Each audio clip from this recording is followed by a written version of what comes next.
Next up is Karen Youngblood, a member of Linwood's forestry team. We're fortunate to have Karen join Ruffy as our forest conservation specialist in July 2018. Karen graduated from UC Santa Cruz with a bachelor's degree in environmental studies and also has a master's degree from Humboldt State University in natural resources with an emphasis in forestry. Karen is our resident expert naturalist and field biologist, leads the Usal Forest restoration programs, and is also our in-house mapping expert. Please welcome Karen Youngblood. Thanks, Mark, and hello. Thanks for joining us today. I'm so happy to be here to share with you some of the great restoration work we're doing on Usal Forest.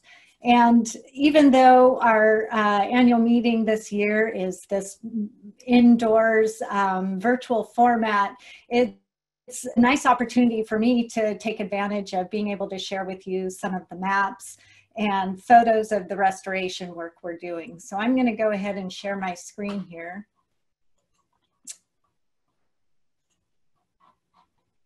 And start out with where in the biological world is Usal Redwood Forest. So if you look at the map on the left, you can see Usal Redwood Forest is the light green outline, and it's right in the heart of the coastal redwood range in Northern California. And the coastal redwoods grow no other place in the world. If you look at the map on the right, you can see Usal Redwood Forest is also right in the middle of salmon spawning country. We have the different colors in the map on the right show the range of coho, steelhead, and chinook, all of which are salmonids with declining populations to the point where they've become threatened and endangered. So Usal Redwood Forest has significant biological importance. And because of that, we have a responsibility to restore salmon habitat and try to prevent further degradation to the forest. We have a responsibility to do restoration, and we have a need to do restoration. The bad news is we've inherited a forest that has had decades of intensive industrial logging on steep ground with naturally unstable thin soils, which has resulted in more than normal landslides, road failures, significant erosion, habitat destruction, riparian deforestation, hazardous fuel buildup, and ultimately resulting in degraded wildlife habitat and less than desirable forest health. The good news is we now have many opportunities for restoration. The other good news is we have a great team to do restoration with. These are some of our key players. In this photo, we're out in the field last summer in the Stanley Creek Watershed, heading to the Stanley Creek Watershed to start planning our next project.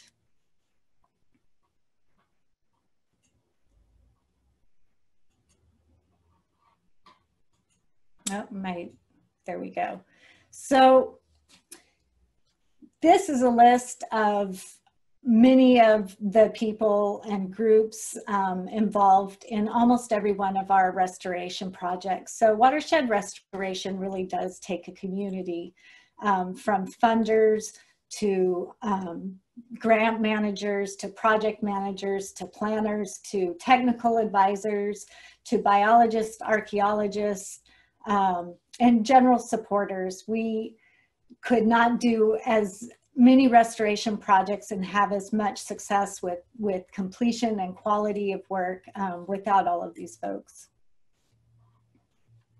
So before I go any further, I'd like to define some of the common stream restoration terms that we throw around a lot when we're talking about stream restoration.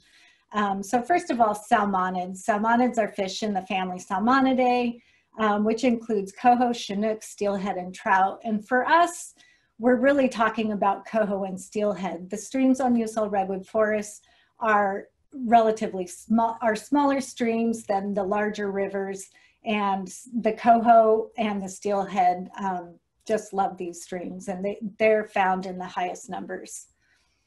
In-stream enhancement with large wood structures.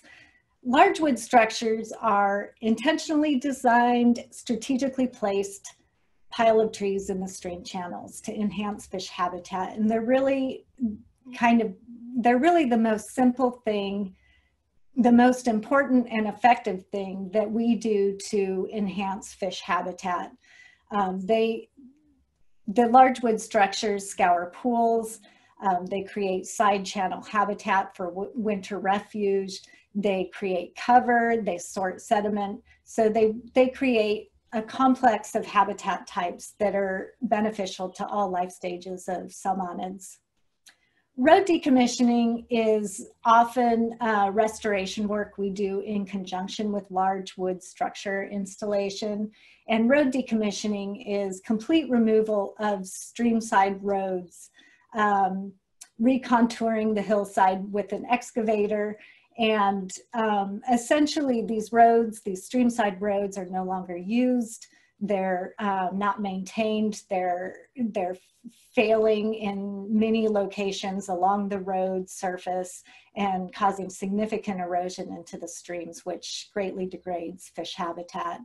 And then finally, sedimentation. Sedimentation is simply just erosion from hill slopes into the streams.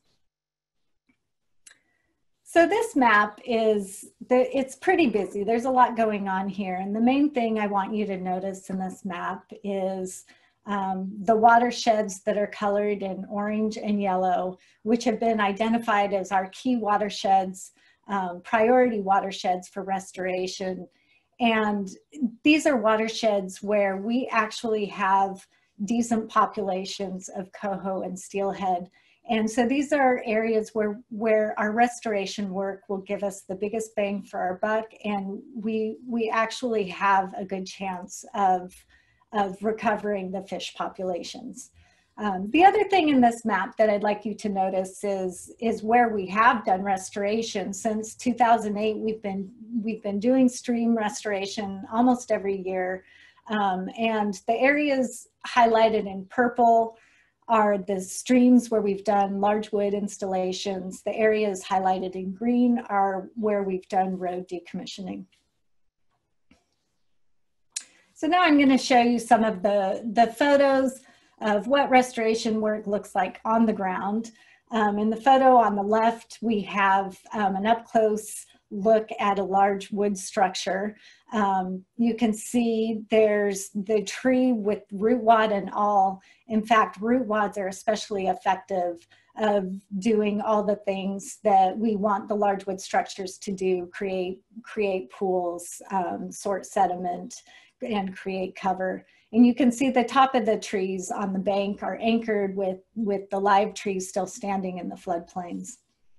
On the right, you can see more large wood structures in the distance. And then we also have our, the CDFW, the California Department of Fish and Wildlife spawning survey crew. This is on Anderson Creek, and Anderson Creek is a coho stronghold. So we have been monitoring it on an annual basis, and we have spawning crews out there estimating the salmonid populations. These photos are a look of why we do road decommissioning. They're both taken from a streamside road along Moody Creek, which is a tributary to Indian Creek, which drains into the South Fork Eel River. And last year, this road was decommissioned.